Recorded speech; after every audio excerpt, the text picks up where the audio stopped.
Moi, je suis particulièrement heureux aujourd'hui que la question du sport redevienne à l'agenda politique.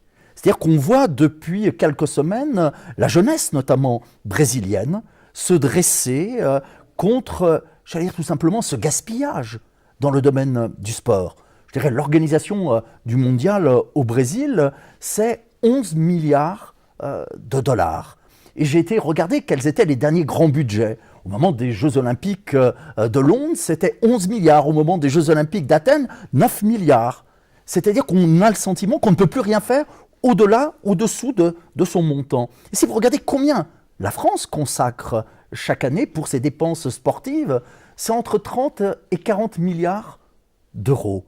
Et à l'échelle mondiale, c'est 140 milliards de dollars. Et si on compare ce montant à ce que l'ONU considère comme ce qui serait suffisant pour régler le problème de la faim dans le monde, je dirais que si on arrivait à mobiliser pendant 25 ans 40 milliards de dollars, eh bien on règle le problème de la faim dans le monde. Si on mobilise 80 milliards de dollars, on règle le problème de la grande pauvreté dans le monde.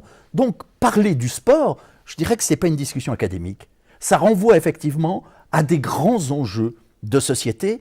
Et je dirais qu'il ne faut plus parler peut-être du sport comme on en parlait encore il y a 20 ans, mais il faut en parler au moment où près d'1 milliard de jeunes est au chômage, au moment où on dit que la planète est en danger. La gauche a perdu la bataille des idées au XXe siècle. La gauche a perdu la bataille de la défense de la notion d'égalité. Et je dirais que le sport a une petite part de responsabilité dans ce domaine-là.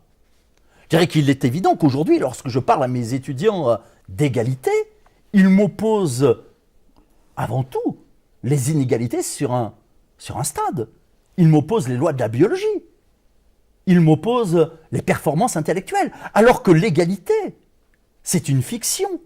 C'est bien parce que nous ne sommes pas égaux dans les faits que nous choisissons de nous reconnaître comme égaux. Sinon, la question de l'égalité ne se poserait pas.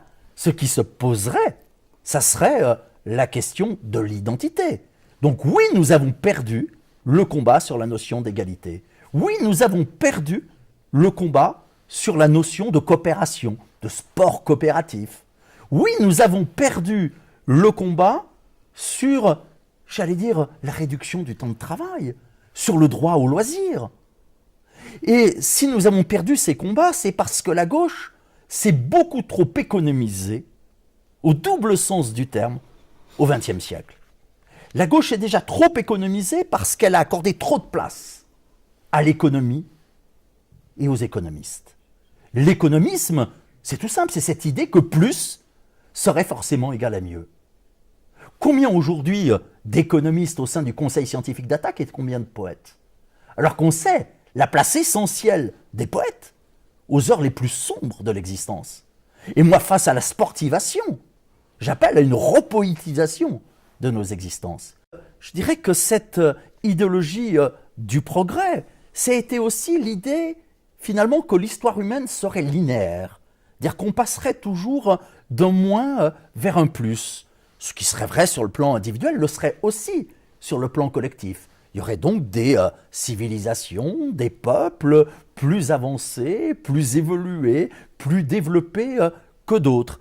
Et puis cette idéologie du progrès, ça a été aussi cette idée qu'il fallait finalement succomber à ce fantasme d'un monde sans limite, à cette idée que la technoscience aurait réponse à tout. Donc cette hymne au progrès que l'on retrouve effectivement dans l'idéologie sportive a toujours été en soi contestable, mais elle l'est plus que jamais.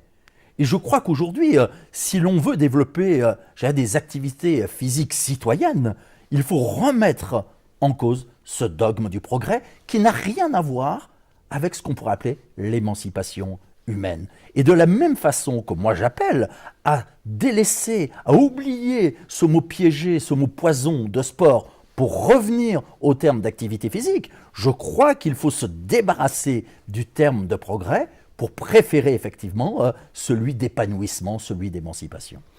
Alors, au plan de l'éducation, est-ce que on a le choix simplement, c'est un petit peu binaire, un peu manichéen, entre d'un côté un parti pris qui serait celui, allez, grosso modo, d'Anna Finkielkraut par exemple, de considérer que que l'esprit de compétition est consubstantiel à l'humain et que c'est ce qui donnera le meilleur de l'humain.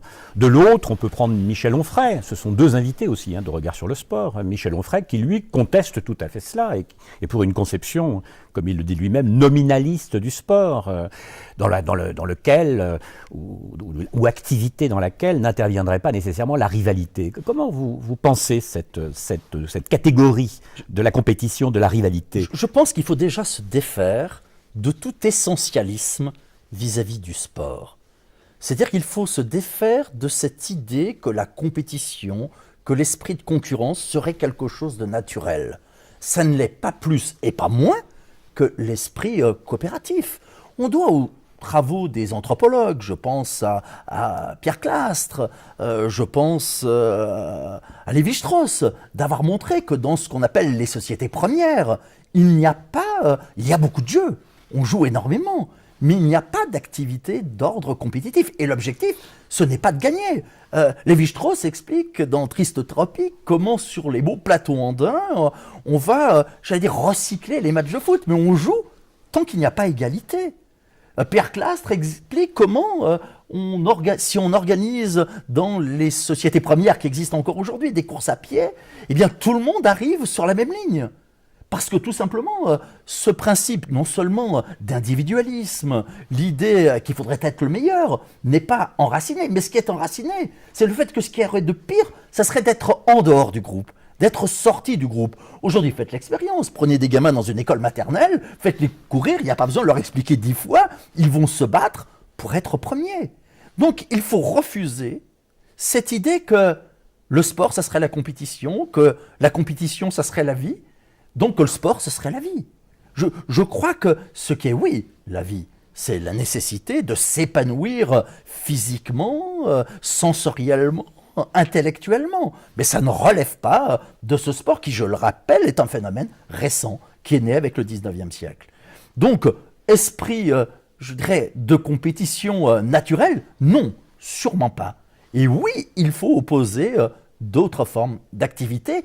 Il faut le faire, de tout temps, mais d'autant plus aujourd'hui, compte tenu de la situation planétaire, compte tenu de la situation écologique. C'est-à-dire qu'on n'a plus le droit de reculer la critique du sport. On n'a plus le droit de reporter le moment où il va falloir faire ce grand basculement. Et je voudrais sûrement pas qu'on comprenne ce discours comme étant finalement le fait d'amoindrir la question du corps.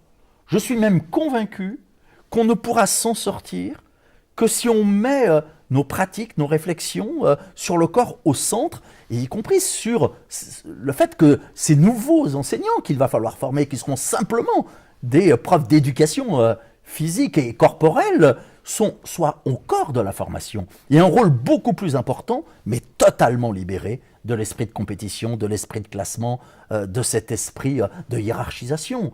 Je dirais que sur un podium, il y a 3 places. Il y a 8 milliards d'humains.